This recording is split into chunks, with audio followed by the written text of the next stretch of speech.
focused on what's important. The ones that matter, they stay supporting, so I stay recording my... Let me see you put them up. Reach the skies, let the stars up above. Cause it's one time for the underdog. One time for the underdog. You got the world on your team, even if that ain't what it seems. It's one time for the underdog. One time for the underdog.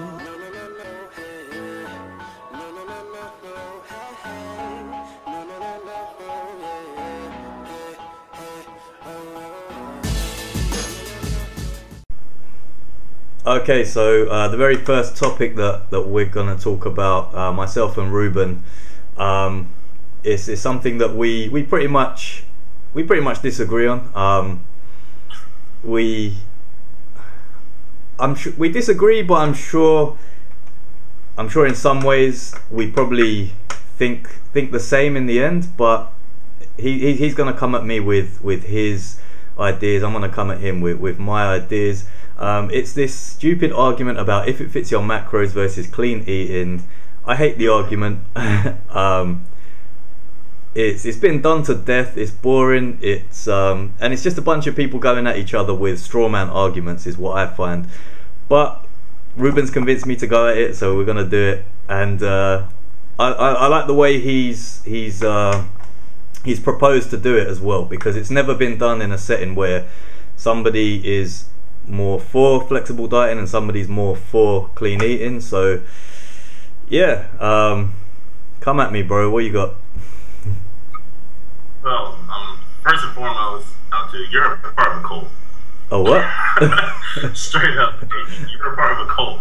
Part of a cult? Okay, cool. Yeah. Yeah, if it fits your macros, y'all all gonna just walk off a cliff one day.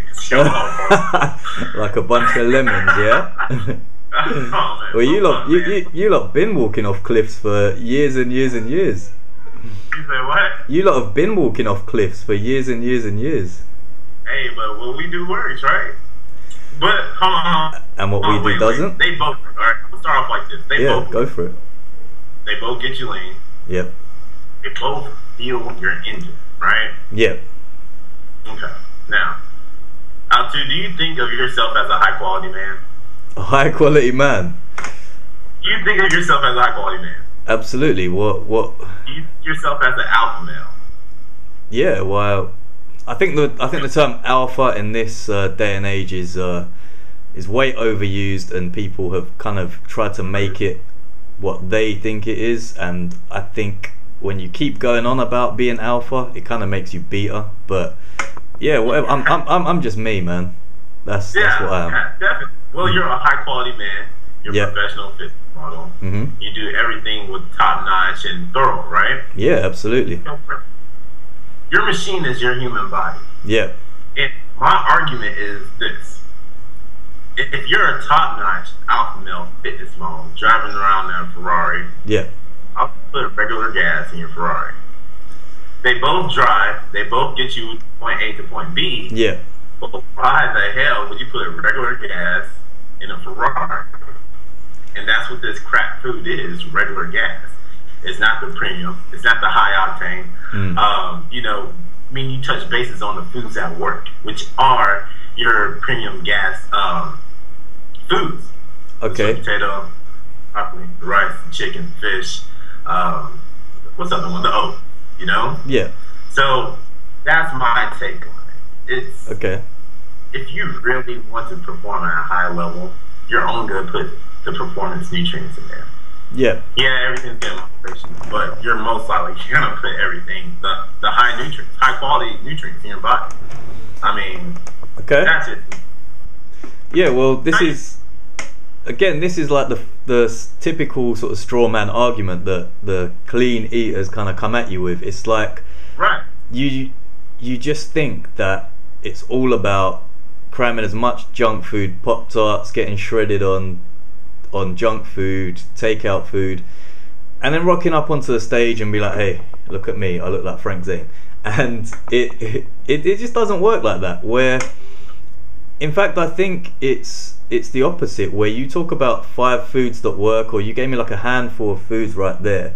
Now how is that healthy? Like, how is it healthy to have such a lack of variety in a diet where you're getting in the same macronutrients, you're getting in the same micronutrients, and eventually if you stick to that, you're gonna come up with deficiencies. And the great thing about if it fits your macros is the great thing is that if you interpret it correctly, then you're gonna be healthy. You're gonna be healthy, and you're gonna be in shape, and you're gonna adhere to your diet, because that's the most important thing, adherence. Now, do you think somebody can adhere to a diet that just consists of 4 or 5 foods that most people hate as well? Nobody likes plain chicken. Nobody likes.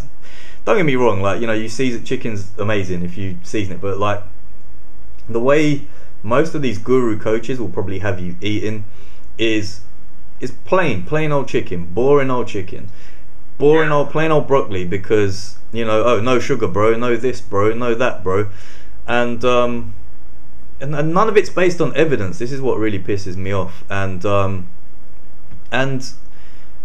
irony is that it's unhealthy. It's unhealthy mentally, it's unhealthy physiologically, because you're not getting enough micronutrients in.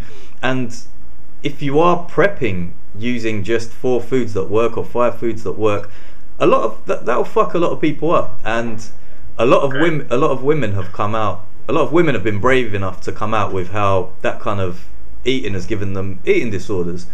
And, you know, I'm seeing more and more people come out with it now. And, you know, guys probably ain't so brave because of the whole alpha pride thing and whatever, but, you know, you're seeing more and more girls come out with and more people talk about eating disorders, and that's due to bullshit that's been... The main problem I have is this: if you're all these fitness gurus, all the cult, if you may say, you all post nothing all day. You all post the foods of what you eat that fits your macros, right? Yeah. The pop, the ice cream, the Burger King sandwiches, right? Okay. But what people don't see is that you probably just had brown rice and chicken right before that. Sure. And you probably just had your oats in the morning, and you probably just had a sweet potato. But you all only post the Pop-Tarts, the good shit, in other words. Yeah, you know what I'm saying? So for a person that's wanting to lose weight and wanting to be healthy, they see a guru and they say, oh man, he eats his Pop-Tarts, he eats his cake. I'm going to do that. I'm going to fit my macros with Pop-Tarts, cake, ice cream, chicken tenders, and it's going to fit my macros. I'm going to lose my weight. Sure. I hear that. But are they healthy? And that's my thing, is for the person that's unknown, that doesn't know anything, and they see this kind of dieting, quote unquote, they see that and they're going to be like, dang, man, I'm eating all this stuff, I'm losing weight, but my insides are all fucked. Okay, I hear that. But on the flip side, I think, you know, fitness models and fitness gurus have been posting chicken and broccoli for years, and I think people now coming in and posting the non-typical foods that people have been accustomed to associating with a diet, I think can only be a good thing, because it just raises awareness. I don't think anyone is gonna look at, oh look, I'm eating Pop-Tarts, I got shredded. I don't think anyone is gonna say Pop-Tarts got me shredded. I don't think anyone's gonna look at a picture and put 2 and 2 together. I've seen pictures that said Pop-Tarts got me shredded. Well, yeah, fair play. I mean, I think I'll put something like that, you know, eating Pop-Tarts while getting shredded. I don't think I'll ever put Pop-Tarts got me shredded. And then hopefully that person will then become a follower and ask more questions. I think that's the most important thing. I don't think you can't write someone a program via an Instagram picture. You can't write someone a program via a Facebook status. So hopefully people are clever enough to kind of ask more questions and kind of get the full picture. I wish people were more clever enough to do that. Yeah, me too sometimes. But I really wish people were that clever. But it's America, and it's fucking. I mean, it's London. Excuse my French, it's the UK as well. Trust me. Yeah. So I mean, people are dumb. You know, people are dumb, and people want everything given to them. The body is inherently lazy. Sure. So with that said, everybody wants the easiest way out. Yeah. Right? So, for instance, if they see this going on and, you know, the person that doesn't know nothing about any nutrition, they're going to have an unhealthy body. Then they're going to have to supplement for things that's gone wrong in their body. Mm-hmm. Okay, I read this great post the other day. It's just like the person that smokes while they're eating clean, eating bro food, right? Or even if it's your macros. Mm-hmm. Yes, you're healthy on the outside because you look ripped, but on the inside, you're screwed. Like, you know? Yeah. Like, you can develop the cancer. You can develop, I'm not just talking about marijuana. I'm talking about actual cigarettes. So, I mean, you can develop all these things that can happen to you, but on the outside, you look great. I agree. Like, you can look great on the outside and be crappy on the inside. But I think a lot of people, a lot of the kind of clean eating bro style posters that I see, I don't. You know, they've got no evidence of the things that they're posting. Like, for example, somebody put something up about, oh, Coke Zero's disgraceful, it's made in a lab and it's this, that, the other, and I'm just like, well, you're totally taken out of context. If I have, like, you know, a glass of Coke Zero once every 2 days, or even once a day, and the rest of my diet is clean, you know, is I don't like saying clean, let's call it minimally refined whole foods, right? Single ingredient foods. If that's the majority of my diet, which should be the majority of everyone's diet, why the fuck are you like fear mongering about one glass of Diet Coke or one bowl of ice cream? You know why? Yeah. Because they're a cult too. Of course they're a cult too. You have the clean eaters, the bro food. Yeah. You have the if it's your macros, and you have the all naturals. Yeah. Like, I don't use Splenda. I use Truvia. Yeah. Exactly. For fuck's sakes, that is so annoying, man. That is so annoying. The funny thing is, I think if you have Truvia, if you have more Truvia, no, sorry, not more Truvia. The toxic level of Truvia is a lot less than Splenda. You can have more Splenda before it becomes toxic. Don't quote me on that, but I'm sure that's what I read in a study. And but people are like, oh no, it's fine. I'll have as much Truvia as I want because it's from a plant. Well, fucking marijuana and heroin and shit is all natural. Then, you know, it all comes from a plant.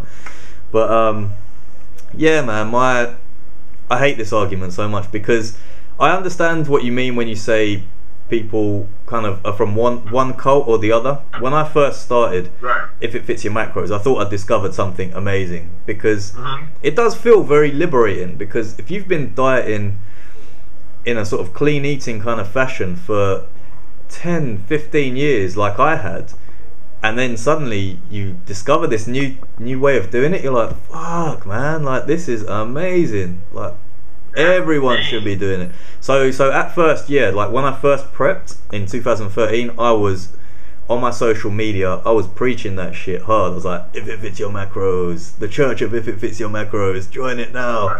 And whereas this year I'm a little bit more chilled. I kind of get it. Like, I just follow that 80-20 rule. Sorry, what? I said that's the thing. People are finally starting to get it. You know? Yeah. It's just food, man. Like, it doesn't really need to take over your life. Just eat for your goals is the most important thing. Right. Eat for your goals and don't be stupid. Huh? What'd you say? I just said eat for your goals and don't be stupid about it. Yeah, I mean, I was reading some of Wayne Norton's because, you know, he's notorious for it or whatever. Sure. So he said a very interesting quote of, I haven't dieted in, I don't know, 10 years or something like that? 6 to 7 years. Mm. And it was for the mere fact that he actually just tracks what he eats, right? Yeah. And this is during the off season, which I'm perfectly fine with. Like, you know, I do it in the off season, you do it in off and in the in season. Yeah. But I mean, for me, if you talk to Charles Glass and you tell him to do efficient macros during the contest prep, what do you think he would tell you? I would think he would tell you what everyone in the 60s and 70s. Huh? I think he'd tell you what everyone in the 60s and 70s told you, but that doesn't mean that he's right. It just means he's from back in. Right. He's just from back in the day. You know, it's like all the boxing coaches in the UK. This is a great example. Almost all the boxing coaches in the UK, if you speak to all the old school ones, they will still tell you don't do weights because it will make you slow. You know, that it's bullshit. You're not gonna. Times evolve, and a lot of people don't want to evolve with the times. Yeah, and just because somebody in the old days did it a certain way and it worked, you know, it worked because they adhered to the basic principles. Like, they put their clients in a calorie deficit, they kept their protein high, and they, you know, that was it. they got shredded. So to wrap this up, how would you combine both things? Because you obviously did it. I touched base this a little bit before, but most people don't understand that you actually do eat like the oats, the sweet potatoes, but you fit into your macros what you want to eat, as in the ice cream, the sandwiches, and etc. Yeah, right. Absolutely. So the way I do it, I have obviously my macro targets. So my protein, my carbs, my fats, my calories. And I meet those with mainly single ingredient, minimally processed foods, whole foods. And then, you know, maybe 20% of my diet, after I've achieved all my targets, my micronutrient targets, more importantly. So I'll have my 2 servings of fruit and 2 to 3 servings of vegetables a day as well. So once I've hit those targets, and if I have some spare protein, some spare carbs, some spare fats at the end of the day, in order to hit my macros, you know, I will use foods like gummy bears, like a bar of chocolate, or I'll go out with my friends and have some ice cream, you know, because it's not gonna make a difference in the grand scheme of things. But ultimately, the majority of my diet is single ingredient, minimally refined whole foods, and so is everybody's, especially in a contest prep or in a diet. When you want to get to those levels of elite leanness, then you need to consider your satiation. So how the satiating qualities of your foods, and foods without much nutrition in them aren't going to satiate you. So you're going to have to go for things like your oats, your high protein, your quality whole proteins, because they're going to keep you fuller for longer, and that's the most important thing in a diet. Okay, I mean, I can agree with that. So, I mean, for the people that are watching this webcasting right now, what we're trying to get you all to understand is that fact that, yes, you can eat like a bro, and yes, you can eat like a cult. Okay, I'm saying by my words. Like if it fits your macros. You have Altug, where he does, you know, eat the 5 foods at work, plus he also fits it into his macros on what he wants to eat. I personally, I just do bro foods for me during my contest prep. In my off season, I do it for efficient macros because it just works for me. It does keep you sane. Yeah. And it's all about keeping one sane so they won't go into an eating disorder, or so they don't hate what they're doing. There's a lot of people that hate what they're doing when they're in contest prep, or they have to diet. So this just makes it easier for everybody to get into a rhythm of what healthy lifestyle is all about. Yeah, and that's really it. Absolutely. Can we agree on that? Yeah, we can. And I think you touched on a good point that it looks different for every person. So what you do in the off season and contest prep looks different to what I do in my off season and contest prep. So there is no real right and wrong answer. As long as you're reaching your goals and you're staying sane and you're enjoying your life and you feel good, then, you know, I can't tell you have to do it this way. You can't tell me I have to do it that way. Do you know what I mean? I think that's the art of being a good coach as well, is to find out something that your client can adhere to, Obviously in contest prep then there are more stricter parameters that you need to follow, but in everyday life you don't want to feel like you're dieting. You just want to feel like, you know, you're living life and it's just a part of your lifestyle, right, like Lane said. But yeah, I'm happy with that, dude. I didn't have to come through the screen and mash you up. Alright. Man, look, shit, man, I'm about to go eat some bro food right now. I got some sweet potatoes and chicken waiting on me. Hey man, I had some oats this morning, so I think it's time for my gummy bears and a Big Mac. Oh, yeah. Alright, I'm playing, I ain't having a Big Mac. Ruben and I would like is for you to give us your thoughts. Leave your thoughts in the comment section below. Which side of the fence do you sit on? If you sit on any side at all, and I don't really feel that anyone should be on a particular side, because they both have their place, and it's all about sustainability and it's all about adherence to the diet. That's my story and I'm sticking to it anyway.